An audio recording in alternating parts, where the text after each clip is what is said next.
que estaban haciendo y lo copié igualito, ¿no? La puerta de la caseta meteorológica en Cajamarca está dirigida hacia El sur. el sur. Sí, muy bien. El termómetro clínico es como que fuese un termómetro que se encuentra dentro de la caseta meteorológica. Era máxima y mínima. Máxima y mínima. Efectivamente, de máxima, no puede ser de mínima, porque dice el termómetro clínico, ¿no? Cuando tienes fiebre, no mides la temperatura mínima, ¿no? Sino más bien cuánto es la temperatura corporal que tienes, ¿no? O sea, es el mismo principio que un termómetro de máxima. ¿El cabello humano es el elemento sensible de qué equipo o instrumento? Ustedes han expuesto. Humedad. ¿Cómo se llama eso que mide indirectamente la humedad? Higrómetro. Exactamente, sí. Instrumento que su elemento sensible es una cartulina de papel. Igual, lo transcribí igualito, porque así dijeron en su exposición. Heliógrafo. Ajá. ¿Qué evento meteorológico de descenso de la temperatura del aire ocurrirá en la provincia de Oxapampa? Friaje. Solamente quería tener una noción a cómo ustedes están espacialmente. Primero me imagino que han averiguado dónde queda Oxapampa, qué es, y bueno, friaje, efectivamente. Si la temperatura del aire a 500 metros de altura es 15 grados Celsius, a 500, ya sobre tu cabeza, o si quieres 500 está más allá de ñaña, en todo caso, 15 grados, dice, ¿cuánto será en superficie? Ya, bueno, si me preguntan cuánto será en superficie, significa que entonces sobre mi cabeza a 500 metros, la temperatura del aire es 15 grados Celsius. ¿Cuánto será en superficie? O sea, donde ustedes están parados, donde está su casa. ¿Cuánto será en superficie? Explique detalladamente su procedimiento o adjunte una hoja de explicación. ¿Cómo sería entonces? ¿Qué es lo que han hecho ahí? A los 15 grados Celsius se sumaban 0.65 por 5. Ya, claro, porque por cada 100 metros hay una disminución, ¿no? Si es que voy hacia arriba, por cada 100 metros disminuye 0,65 grados Celsius. Si alguien lo puso por casualidad 1 grado Celsius, tuvo que haber explicado también, ¿no? Que la temperatura del aire potencialmente disminuye 1 grado Celsius por cada 100 metros. Pero si lo dijo por adivinar, no es así, ¿no? No hay una base, ¿no? Hay una base científica, ¿no? Ya, muy bien, entonces eso era la suma. Acá, luego, ¿qué dice? Determine la cantidad, escribe en números, ¿no? Dice, la cantidad de inversión térmica que se registró con la radiosonda, estación en la costa de Chile. Dice que esta es una estación de la zona costera de Chile y les da la altitud y la temperatura. Que la altitud es 75 metros y alcanzó hasta 1662 metros. Dice, ¿cuántas inversiones ha encontrado? ¿Cuántas inversiones han encontrado?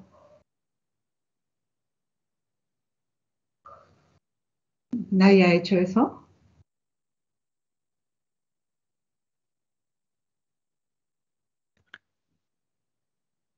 ¿Nadie? La pregunta está difícil.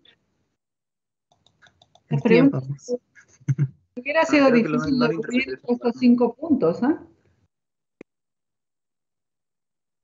¿Nadie ha hecho eso? Yo pensé, ingeniero, que era no pensé que esa era la cantidad de inversiones térmicas.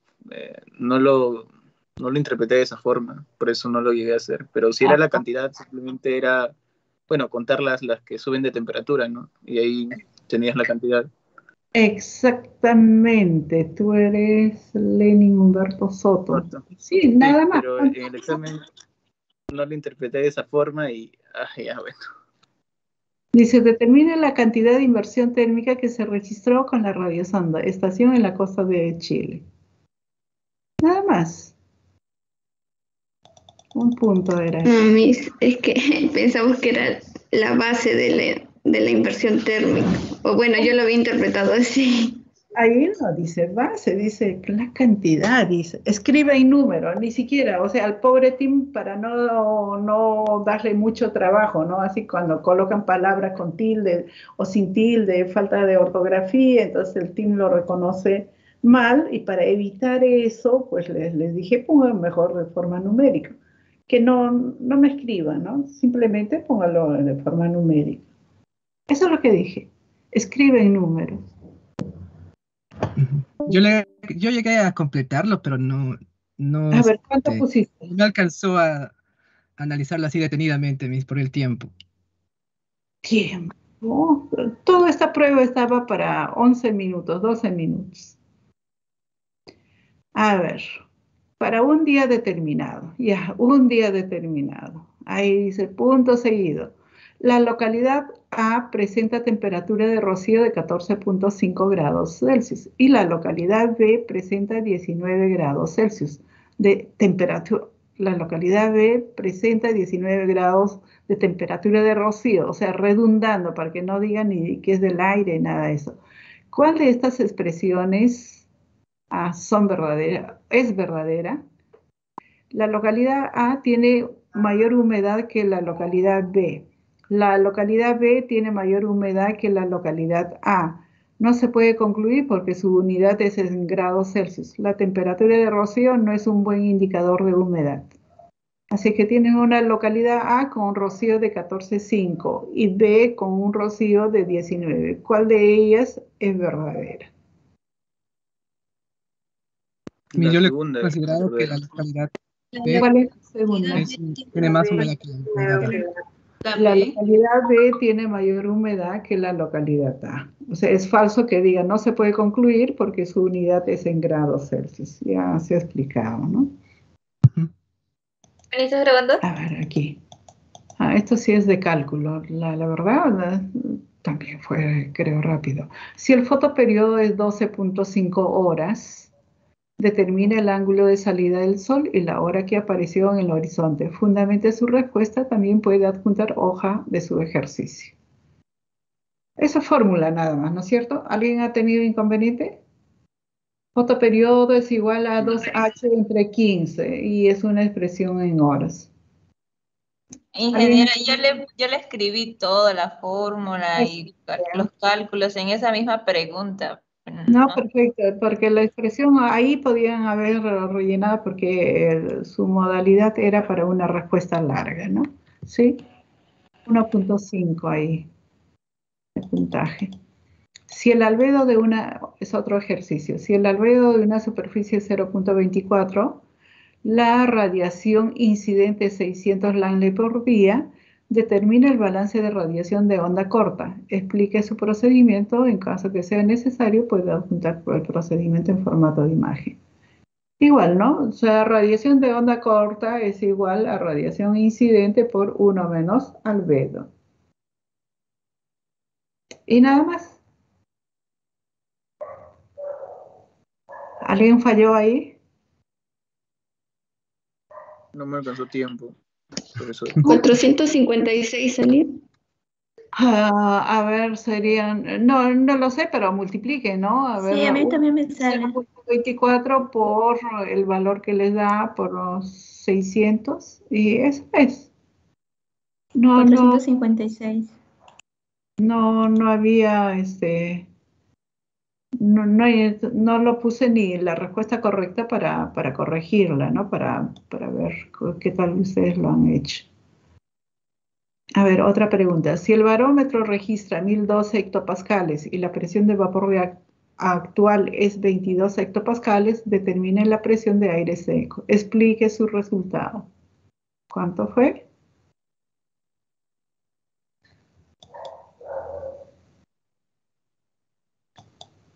¿Nadie lo ha hecho?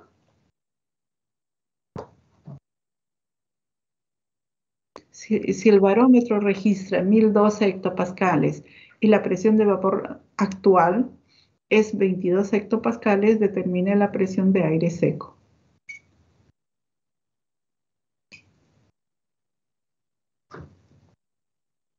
Nadie lo ha hecho, nadie de ustedes. Bueno, tendría que revisarlo en todo caso.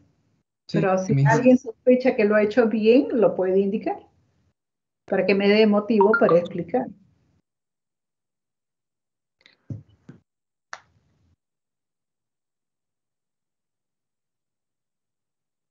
Así que absolutamente ahí se han perdido un punto. ¿Qué es lo que mide el barómetro? ¿Qué presión mide? ¿De vapor? ¿De La agua? presión de vapor. Ah, ¿presión de vapor o el barómetro? No, no. La presión atmosférica. La presión atmosférica, o sea, la presión total, es lo que marca el barómetro. Y marcó 1012 hectopascales, o sea, todos los constituyentes atmosféricos que ejercen una fuerza sobre una área determinada. Y eso lo marcó 1012 hectopascales. Y por otra parte, te dice que esa atmósfera contiene vapor de agua. Ese vapor de agua en ese instante, para esa localidad y a esa temperatura, se supone que generaba una presión de vapor actual de 22 hectopascales. Y la pregunta fue, ¿cuál es la presión entonces del aire seco? Entonces, ¿cómo se debió de haber contestado? Se debió sumar ¿Sumar a qué? las dos presiones, la presión más el vapor de agua. Ah, sí, sí. ¿O no?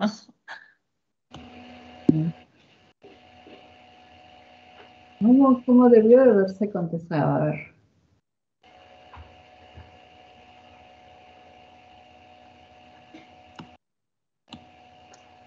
Pero no es aire seco, entonces no se le restaría. Claro, porque ¿qué es, a ver, Vapor. constitución atmosférica? ¿Cómo se constituye? Al menos desde la mirada de la meteorología. ¿Cómo lo constituyes? ¿Cómo lo evalúas? ¿Cómo lo nominas los componentes atmosféricos? Así, desde la mirada del curso de meteorología. Rosales, ¿cómo lo nominas a los constituyentes atmosféricos? Desde el punto de vista de la meteorología. Son los gases que están presentes en la atmósfera. Sí, ya sé, pero hay tantos El casos. nitrógeno, el ozono. Ya, pero son tantos gases, pero meteorológicamente, ¿cómo lo denominas? ¿Cómo sería la nueva nominación de todo eso?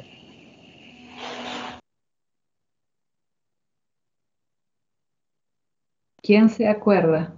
Miss, yo había colocado en esa pregunta que como sabía que la atmósfera es la suma del aire seco más el aire húmedo, del del vapor de agua, yo coloqué que más bien yo resté 1012 hectopascal menos 22 hectopascal para que me dé cuánto es la presión del aire seco, que me salió 990 hectopascales. Sí, es muy probable, o sea, eso está bien lo que ha hecho Juárez. ¿Por qué? Porque la presión total que mide el barómetro es igual a la presión de todos esos gases que ustedes han mencionado, ¿no? Oxígeno, no sé, metano, argón, CO, CO2, cadmio, NOx, más vapor de agua. Pero lo que dice Juárez dice, ¿no? Todo eso del cadmio, CO, CO2, ozono, todo ello, ¿qué viene a ser Rosales? ¿Cómo se denomina? Los gases, ¿Qué gases? elementos constituyentes. Sí, pero ¿cómo se denomina todo eso? El nitrógeno, oxígeno, CO, CO2, dióxido de carbono, metano, todo. Takeshi, Componentes atmosféricos, Miss. no. Álvarez.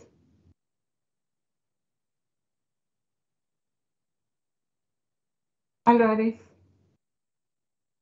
de la Cruz, composición de la atmosférica. Ya. Ya, bueno, vuelve a explicar, por favor, Juárez, ¿ya? Vuelve a explicar respecto a los constituyentes atmosféricos, por favor. Sí, había pues, bueno, que como sabíamos que la atmósfera está constituido por, bueno, la suma del aire seco más el aire húmedo que por el vapor de agua. Entonces, justamente eso que dice del nitrógeno, oxígeno, ozono, todos esos vienen a ser los constituyentes, de la atmósfera, como aire seco. Y ahí es por eso que yo resté. ¿Entendí? Ujú. Takeshi, ¿entendiste? Sí, sí, Miss. A ver, explícame, porque si eso de la primera parte de nuestro curso no lo llevan, o sea, eso fue una pregunta, ¿no? Es a propósito, ¿no? Para saber, ¿no? O sea, si perdí mi tiempo en explicarles o no, ¿no? Y ahora es la parte numérica. A ver, explica Takeshi. Según lo que he escuchado, Miss, esos constituyentes vienen a ser una composición seca que se le va a restar am, a la presión que estaba en la fórmula. No, no me acuerdo bien, Miss, esa parte. O sea, lo que se dijo en las primeras clases que en meteorología no nos interesaba saber el nitrógeno, el oxígeno, o por algo hay otras ciencias que sí se interesan por todo eso. No es que no tenga ninguna importancia, pero nosotros dijimos, no me interesa porque no voy a saber el volumen del nitrógeno, no voy a tener el número de moles del ozono, no voy a tener, pero tienen otras ciencias que sí les puede acompañar en esa parte. Entonces les dije que en meteorología la composición atmosférica lo vamos a dividir o lo vamos a agrupar en dos. Una que es aire seco y la otra conformada por vapor de agua. O sea, entonces tendrías como masa de aire seco más masa de vapor de agua. Y eso viene a ser mi atmósfera total. O sea, todo eso es mi constituyente atmosférico. Y si el barómetro me está midiendo la presión que ejerce todos esos constituyentes atmosféricos, entonces eso será mi presión total. Entonces mi presión total, por la ley de Dalton, debe ser igual a las presiones parciales que ejerce el nitrógeno, el oxígeno, el CO, CO2, etcétera, etcétera, más la presión de vapor de agua. Otra vez les vuelvo a decir, no tengo argumentos cómo determinar en meteorología la presión parcial del nitrógeno. No tengo cómo evaluar del aire, estoy hablando. De repente ustedes me pueden decir, sí, pero en mi laboratorio lo hice, sí, perfecto, en tu laboratorio, pero estoy hablando a nivel de la atmósfera. No tengo cómo evaluar el número de moles que tiene el ozono superficial a nivel de la atmósfera. No tengo. Entonces, lo que hemos hecho es agruparlo a todo ello y hemos indicado como aire seco. Y listo, nos hemos olvidado de todos los constituyentes atmosféricos de forma individual, sino que ahora de forma conjunta, y de forma conjunta lo estamos denominando como aire seco. ¿Les confundí o es que se aclaró el concepto? No me quedó claro. Ok, espero. A ver si en el examen les vuelvo a preguntar. A ver, aquí también, ¿qué tanto hemos hecho prácticas? Porque les iba a mandar para que tracen isolíneas. Bueno, cuanto más juntas, dice, cuanto más juntas están las isolíneas de un elemento meteorológico, significa que el gradiente es... Entonces, el objetivo de esta pregunta era ¿qué era gradiente? No les voy a estar preguntando en cada momento. Defina tal, gradiente qué es, ¿no? Entonces, ¿qué dijimos cuando las isolíneas están juntas? ¿Hay mayor gradiente o menor gradiente? Menor. ¿Estás seguro? Cuando sus isoipsas están juntos, eso significaría que es una superficie bastante llana. Mayor. Es mayor, ¿no? Acuérdense de sus curvas de nivel. Sí, Miss, es mayor. Y eso es lo que dice eso, ¿no? Eso es lo que le dice de un elemento meteorológico por no haberlo puesto temperatura, presión, isóbaras, isoyetas, lo he generalizado, que muy bien lo pudieron aplicar, haberlo aplicado también a sus cotas, ¿no? A sus cotas. Tiene el mismo concepto, es el mismo principio. De ahí que mejore la tecnología para lo uno o lo otro, sí es cierto. Entonces hay mayor gradiente. Una pregunta de regalo. La zona de convergencia intertropical se caracteriza porque domina movimientos verticales de... ya, dice que en la zona de convergencia intertropical hay movimientos verticales que dominan. ¿Qué tipo de movimiento vertical domina? ¿Convectivo? Pues? Convectivo. Ya, convectivo, ya. Puede ser convectivo, hasta pudieron haber puesto de ascenso, ¿no? Pero convectivo es la palabra, ¿no? Si querían poner un poquito más, de repente proceso de convección, ¿no? Ujú. ¿Sí? Sí, Miss, efectivamente. Ok. Aquí, a ver, en una baja presión se forman las cuñas, que viene a ser un eje de mayor convergencia. ¿Es verdadero o falso? Falso. Falso. Falso, absolutamente, Falso. ¿no? Desde el inicio, ya. Proceso de transferencia, a ver, aquí dice, proceso de transferencia de calor de molécula a molécula. Conducción. Conducción. Conducción. Acuérdense el mango del sartén nomás, ¿no? Las Explique con sus propias palabras sobre la radiación ultravioleta. Bueno, ahí ya fue algo de regalo, ¿no? Pero tiene que haber dicho, ¿no? De ABCD, ¿no? Ultravioleta A, B, además de la definición, longitud de ondas, muy probable que hayan dicho, hay divisiones de A, B y C, tales radiaciones, no llega hasta la troposfera, mientras que esto tiene un impacto de tales, ¿no? Es lo más importante en todo lo que pueden haber investigado, ¿no? A ver aquí, ¿cuál de estas expresiones es verdadera? Los meses de julio y agosto son meses de verano en la sierra. ¿Verdadero o falso? Falso. ¿Por qué falso?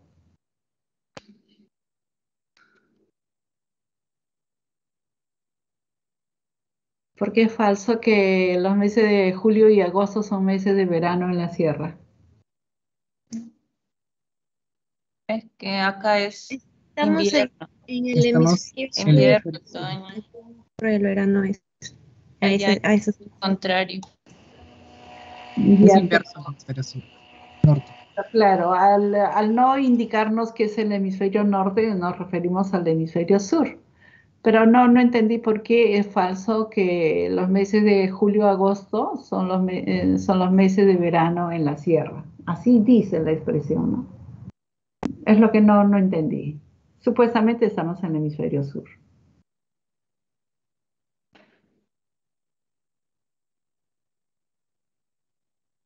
¿Mm? Necesito la intervención para ver en dónde está el error.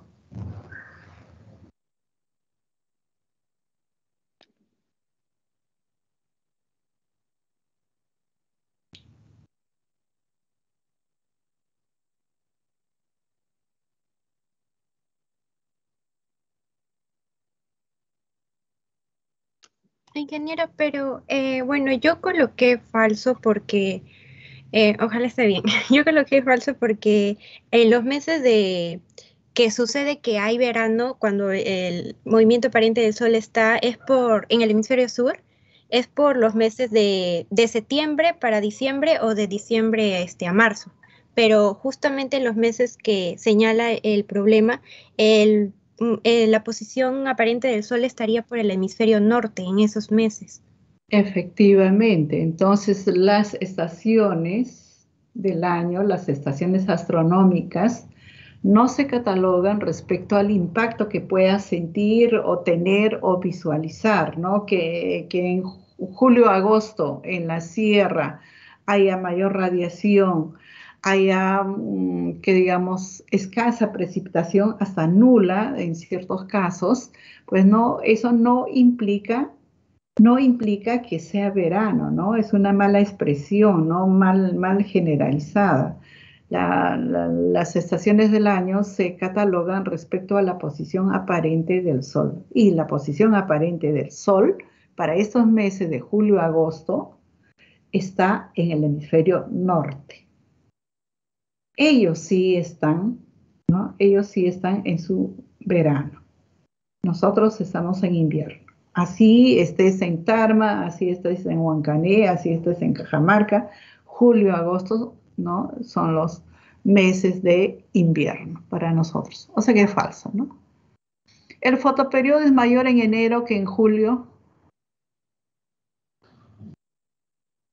¿Ese es cierto o falso? ¿Cuál de las expresiones es verdadera? Dice. El fotoperiodo es mayor en enero que en julio. Es verdadero. Es verdadero, ¿no?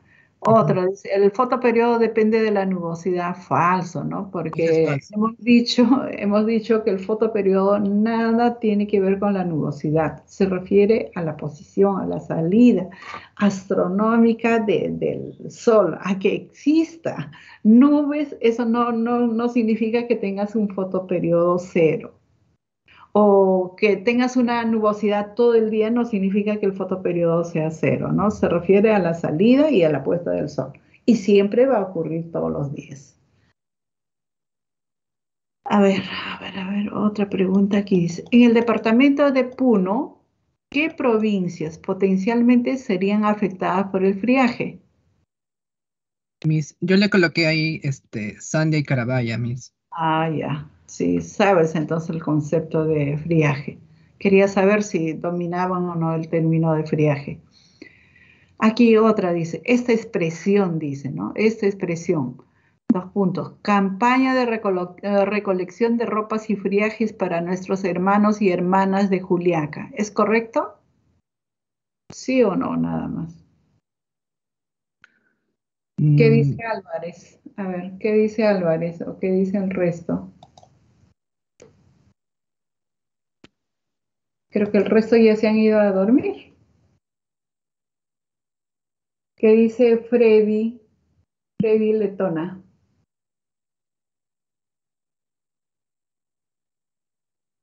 ¿Qué dice Evelyn Quispe?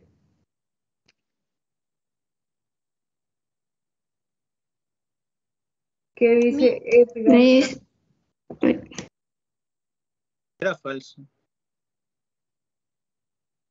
Absolutamente falso, ¿no? Porque dice Sí, como que friaje va a haber en Juliaca. sería Sí, helado. solo se da en la selva. Exactamente. También el propósito de esa pregunta era si estaban ubicados espacialmente, ¿no? Y dominaban el concepto, ¿no? Esa es la idea. A ver, otra de... Ah, ya. Ley que explica que todo cuerpo emite radiación y es igual a la cuarta potencia de su temperatura del cuerpo, se supone. ¿Cómo se llama esa ley? Stephanie. Stefan Boltzmann. Stephanie Boltzmann. A ver, otro. En un desierto, en un desierto, dice, ¿habrá mayor o menor déficit de saturación? ¿Mayor o es menor? ¿Habrá mayor o menor déficit de saturación? Tenías las dos posibilidades nada más. Creo que era mayor. Mayor también. Ajá. Mayor, pues, ¿no? Porque vas a tener bastante. La poca humedad que exista en el desierto, tampoco estamos diciendo que es cero, versus potencialmente ese desierto que esté a 32 o 35 o 40 grados, potencialmente tiene un E sub S bastante alto, pero su E sub A es bastante bajo, ¿no? Porque toda humedad, así sea agua o agua líquida o tu botellita que pueda evaporarse rapidísimo, se va a ir a la atmósfera, pero eso no va a ser tan suficiente para que ese EA alcance a E sub S. Por lo tanto, tu presión, tu déficit de saturación va a ser bastante alto o bastante mayor, ¿no? Está bien la lógica, entonces. ¿En un desierto habrá mayor o menor mayor? En la zona polar, ya, está en el polo, dice. En la zona polar, ¿domina la baja presión con mal tiempo? ¿Verdadero o falso? Falso. ¿Por qué falso? Porque ahí hay alto. Hay altas presiones. Es un clima Clima. no diré un tiempo. Falso de meteorología, clima. ¿Por qué? Baja presión es mal tiempo. Son zonas de alta presión. Exactamente, esa es la respuesta. Estaba bien Rosales donde decía, pero por ahí cometió el error de clima. O sea, es una zona de alta presión. O sea, no tanto porque sea baja presión, sino porque es una zona de alta presión. Entonces, una zona de alta presión se caracteriza más bien por movimientos subsidentes, ¿no? Bueno, aquí otra pregunta regalo. Con sus propias palabras explique la ley de Dalton en la meteorología. Eso es lo que se explica en la primera parte de la constitución de los constituyentes atmosféricos, ¿no? No quiero sus expresiones de química, ¿no? Sino lo que han explicado, pues eso de presión total es igual a presión del aire seco más presión de vapor de agua. Me imagino que le han dado ese enfoque.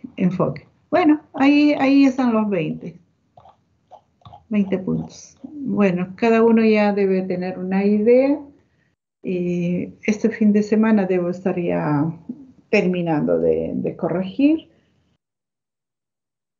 Y bueno, en cuanto termine de corregir, enviaré las notas al delegado, ya, pero ya cada uno tiene una idea, ¿no?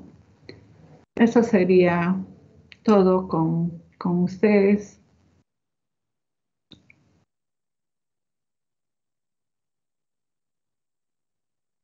No sé si tienen alguna duda, alguna consulta. ¿Qué Ingeniera, pregunta les disculpe. fue difícil? A ver, dime, Rosales. Los puntos de participación, ¿eso en dónde nos va a ayudar? Los puntos de participación es al finalizar ya el curso o casi al finalizar el curso, ¿no? Donde se va a apoyar en la parte de prácticas, en promedio de prácticas, pero los puntos que yo digo no es que realmente sea uno, si no sería tan fácil, ¿no? Que tú, Rosales, que cada vez participes un punto con 20 participaciones y ya tendrías 20 de nota. No es así, ¿no? Sino que se saca una escala a fin de escala de participación o escala de puntaje y luego eso lo convertimos a puntos a aumentar al promedio de tu práctica. A veces resulta, ¿qué te digo? 0.6 o 0.2 o un 0 o un 1, de repente en casos extremos, ¿no? Que se tenga que aumentar a tu promedio de práctica. Y ya saben que el promedio de práctica vale ¿cuánto? 40%, ¿no? Entonces es bastante. Al aumentarle siquiera el 0.6 a tu promedio de práctica es bastante la nota, es bastante alto. Así que ayuda, ¿no? Ayuda. Y creo que el ejemplo clásico que les doy, ¿no? Si en su promedio normal ya de sacar el promedio final del curso, a ustedes les salió, ¿cuánto? 13.28. Obviamente su promedio final del curso es 13, pero si dentro de todo ello se tiene todo un registro de participaciones, lo acumulamos y lo convertimos en puntaje y de repente te corresponde a ti un 0.42 ya, ¿no? A Rosales le corresponde que yo le aumente 0.42. ¿A dónde lo voy a aumentar? A su promedio final de prácticas. Y entonces, de repente, en su promedio final de prácticas tenía 13, supongamos, más 0.40 y tantos, su promedio final sería 13.48. Lo multiplicamos por 0.3 y es más seguro que su promedio ya no le va a salir 13.28. Seguramente, no sé, sacando las matemáticas, probablemente un 13,70 y tantos o 13,60 y tantos, ¿no? Entonces eso le ayuda a aumentar a un número entero superior. Así es lo que es favorecido para todos los que participan, ¿no? Voluntariamente. Mayormente estoy poniendo puntaje, digo mayormente, pero no todas las veces tampoco. Las veces que indico nada más punto, punto y punto. Ahí. En el resto son participaciones normales, ¿no? El objetivo de esto es que interactuemos también, ¿no? Es esa, pero tampoco, ninguno de nosotros somos niños para decir, ay, ¿a qué me das? ¿Me vas a dar un punto? Ah, no. No, la idea es que la clase deberíamos de hacer un poco más interactiva, que digamos, y una manera de mantenerlos ahí, no a la expectativa, es haciéndole las preguntas y de repente generando algún puntaje extra, ¿no? Es esa. ¿Alguna otra consulta más?